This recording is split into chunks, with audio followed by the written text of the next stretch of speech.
এই মেটাটার্সাল ইনজুরিটা আসলে কি, কোথায় হয়, খেলোয়াড়দের কেন এত বেশি হয়? একটু যদি ছবিটা দেখান যাবে। ওকে, আমরা মেটাটার্সালের ছবিটা যদি একটু দেখাই, সুবিধা হবে।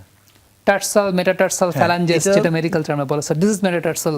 ওই ডায়াগ্রামটা, এই মেটাটার্সাল আসলে খুবই একটা ফাইন কয়েকটা জিনিস জানা দরকার সবাইকেও, জি কেন হয় এবং মানে কি করতে হবে। জি এখানে মেটাটার্সালটা হচ্ছে দিস মাঝখানে যে সিরিজটা 5টা বোন, 1 2 3 4 5, আমরা 5টা 1 মানে মেটা 1 2 বলে থাকি। জি ঠিক একেবারে শেষেরটা হচ্ছে 5th মেটাটার্সাল, জি। আর ওটা 1st মেটাটার্সাল। জি তো এখন এখানে আসলে তো তারপর ওই যে ছোট বোনগুলা নেভিকুলার, কিউনিফর্ম, এদিকে ফ্যালাঞ্জেস, এর মাঝখানে এটা।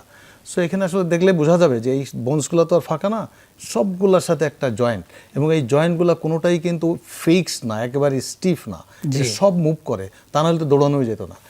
এখন এই দুইটা ফ্র্যাকচার খুব কমন এবং হয় সবাই, একটা হলো যে প্লেয়ারদের, এই যে বেকহাম যেমন বলা হলো না, এইটা আরেকজন হবে যারা যেমন আমাদের সৈনিকদের, যারা প্রচণ্ড পিটি প্যারেড করতে হয়, রিপিটেড ভিগোরাস অ্যাক্টিভিটি যাতে করে, তাদের এই যে এই ছবিটা, তাদের হচ্ছে এই মেটাটার্সালের অ্যাটাচমেন্টের একটা পিকুলারিটিস আছে। শুধু সেকেন্ড মেটাটার্সাল, যেটা ওই আগের ছবিটা একটু দেখালে হবে, সেকেন্ড মেটাটার্সাল পিকুলারিটিস হলো দ্যাট মেটাটার্সাল ইজ সব মানে যেটা লেগামেন্ট আটকানো, এটা ঠিক মুভমেন্ট কম। এই যে সেকেন্ড ওইটার গোড়াটা ওই গোড়াটা এদিকে না, এটা মাথা এইখানে যে অ্যাটাচমেন্টটা, এটা এত শক্ত যে এটা মুভ করে কম। তো যখন ফুটবলাররা প্রচণ্ড দৌড়াচ্ছে, খেলতেছে, আস্তে আস্তে এটা হয় কি ভিতরে মাইক্রো ফ্র্যাকচার শুরু হয়। মাইক্রো ফ্র্যাকচার হইতে মানে এই যে মানে ওয়েট প্লাস মুভমেন্ট, এটা ব্যালেন্স ঠিক রাখতে পারে না, তখন মাইক্রো ফ্র্যাকচারও ওই বেকহামের যেটা হবে সেটা হবে সেকেন্ড মেটাটার্সাল। অলসো এটাকে মার্স ফ্র্যাকচার বলা হয়, এটাকে সৈনিকদের বা অফিসারদের এটা হয়।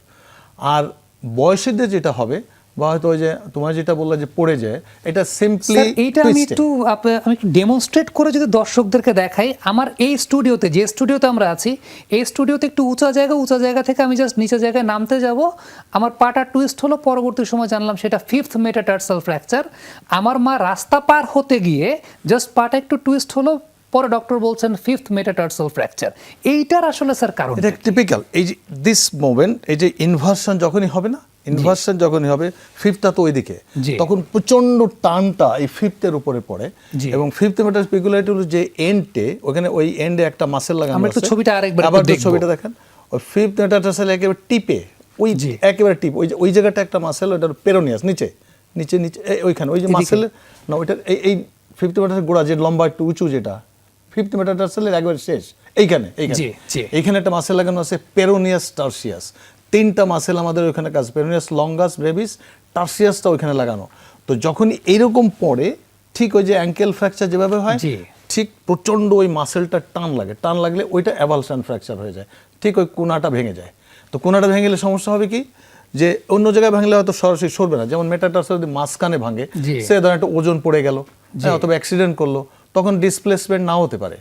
আর ডিসপ্লেসমেন্ট না হলে একটা ট্রিটমেন্ট খুব ভালো, ওই অবস্থায় রেখে দিলে আপনাকে জোড়া লেগে যায়। কিন্তু ডিসপ্লেসড হলে সমস্যা হবে যে আপনাকে, এটা তো ওয়েট বিয়ারিং জায়গা, এখানে আপনি ডিসপ্লেসড অবস্থায় রাখা যাবে না, এটা জায়গা মতো এনে অ্যানাটমিক্যাল রিজন রাখলে, জোড়া লাগলে, তাহলে পরবর্তীতে আপনারা রিহ্যাবিলিটেশনের ব্যথা এত থাকবে না।